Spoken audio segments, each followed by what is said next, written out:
be peeking over my shoulder as we walk through the 5-figure launch plan that I take my high ticket clients through. So, 3 reasons why this type of coaching is so popular and so effective. Right? How many times have you probably seen it on a sales page or have you like peek over my shoulder and we will blah blah blah blah. Right? And it really doesn't matter if um like especially for YouTube, right? A lot of the most watched YouTubes or TikToks, right, are the ones that people teach you how to do something and you come out with a tangible result at the end, right? I mean, if you're watching a TikTok, you may not be doing it in the moment because I know I don't. Like, there's a lot of times where you're just scrolling through and you're like, oh, that's good. But then you save it for later because next time that, let's say it's a recipe and you're in the kitchen, you're definitely going to try it. And those reels or those TikToks really give you the behind the scenes look of what is happening. So these are 3 reasons why we love that style of instruction or coaching so much. So one is because we want our methods justified. Because, right, that's, we'll just take cake baking, for example, right? If we're baking a cake and we have a recipe, but someone on TikTok is saying, oh, well, my recipe is guaranteed to make you, uh, I don't know, to put your grandmother's recipe to shame. I'm shooting off the cuff here, right? You're like, oh, what? Like, no. Like, my grandma's recipe is tried and true. Like, everybody loves grandma's recipe. So, right, it piques our interest to go and look at it. One, again, to justify our methods, because we want to know if we are doing things the best or most efficient way, effective way, right? Does grandma have the best pound cake recipe, right? And so a lot of times we will buy stuff. I know I have, right? I'll buy stuff that's like, well, do I really need to know that? Especially with, we'll just use the cake recipe, for example. Oh, oh, let me click on it. Like if there's a link to like, okay, here's the steps, blah, blah, blah, but here's a link to my Pinterest page where you can download a copy of the recipe. We want to click on it, right? And that's why I've designed these workshops to be very over the shoulder because I want you guys to see my methods for one and see if you like it. I mean, I've helped, oh my gosh, not a whole lot of clients because I've had a lot of high ticket clients where I've worked behind the scenes in their business.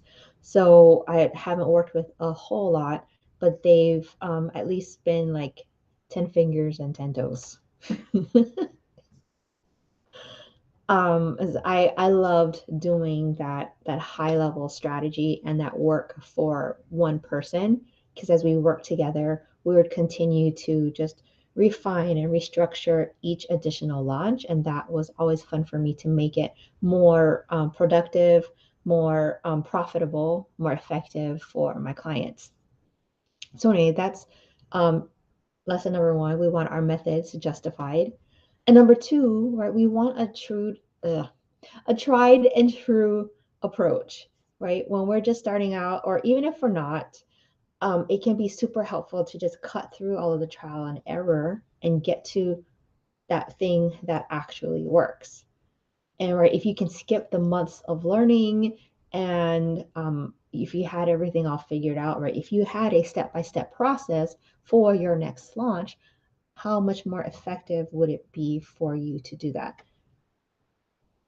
Right. So, a tried and true approach that I've used in my business, and it's an approach that I've used in corporate when planning these, and it's not my approach, right? It's the project management standard, the corporate standard, with a twist that I've adjusted for um, my marketing operations clients and just like entrepreneurs in general. I started off in this business as a health coach because I was burnt out in my career and I had physical symptoms of burnout. And my doctor was like, you can't keep going at this pace.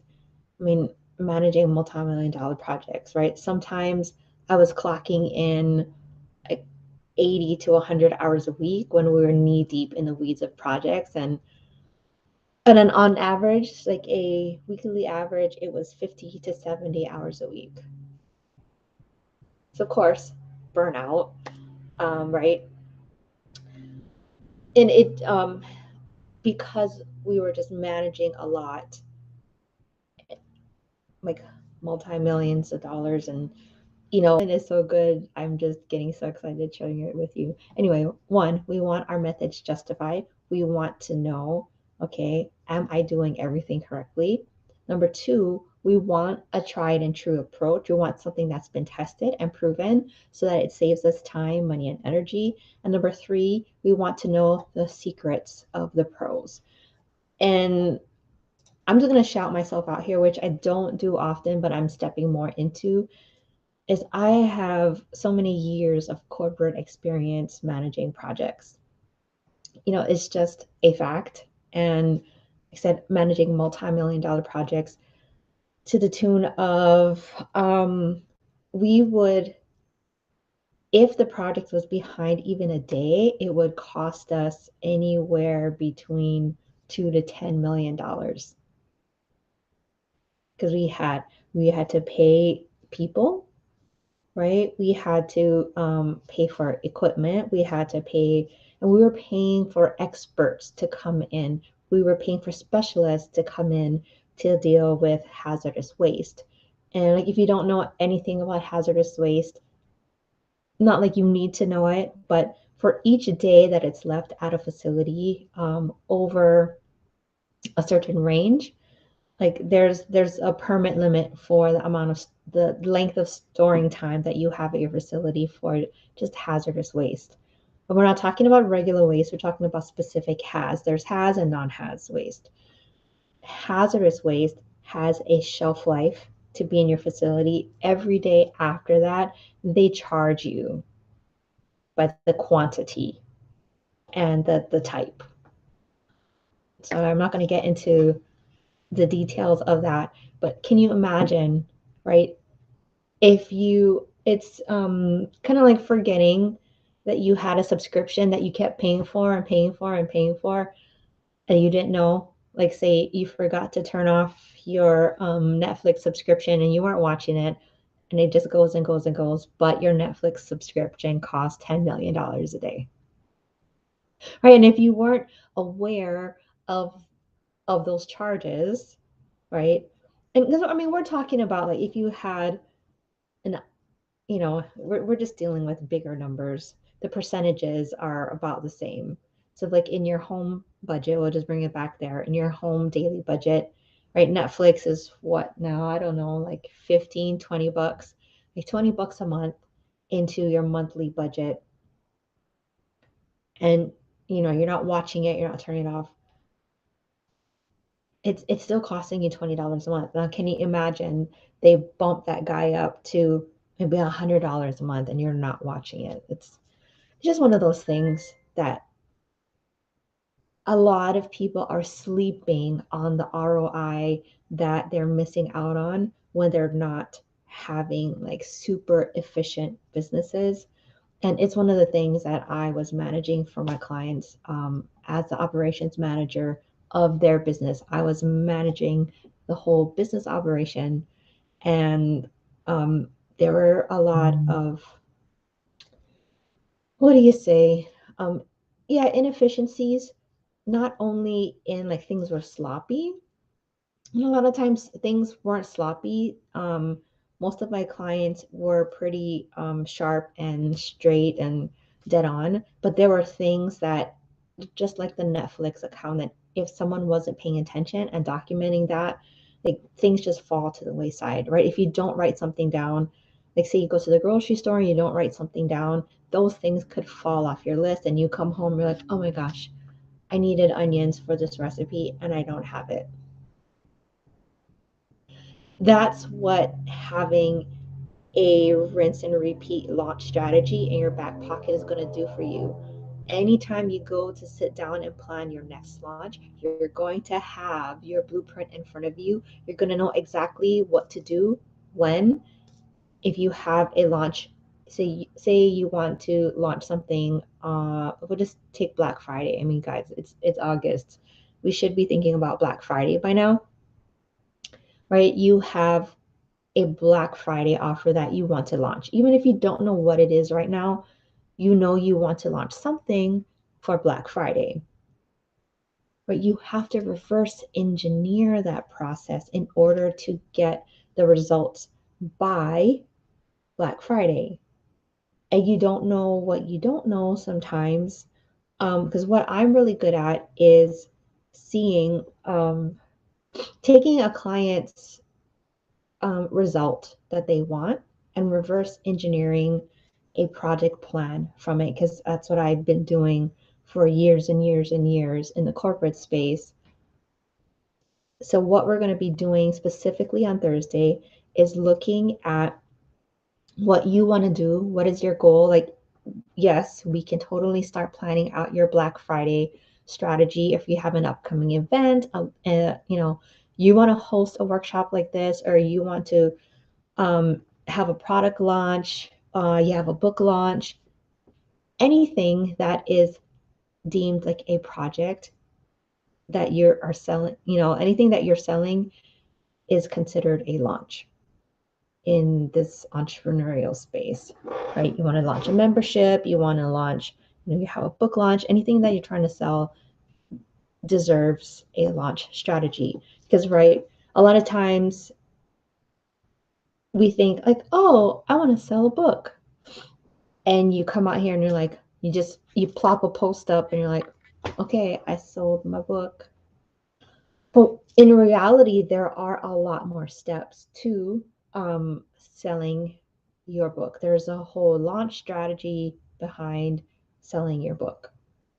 Now, we're not going to specifically talk about book launch strategy.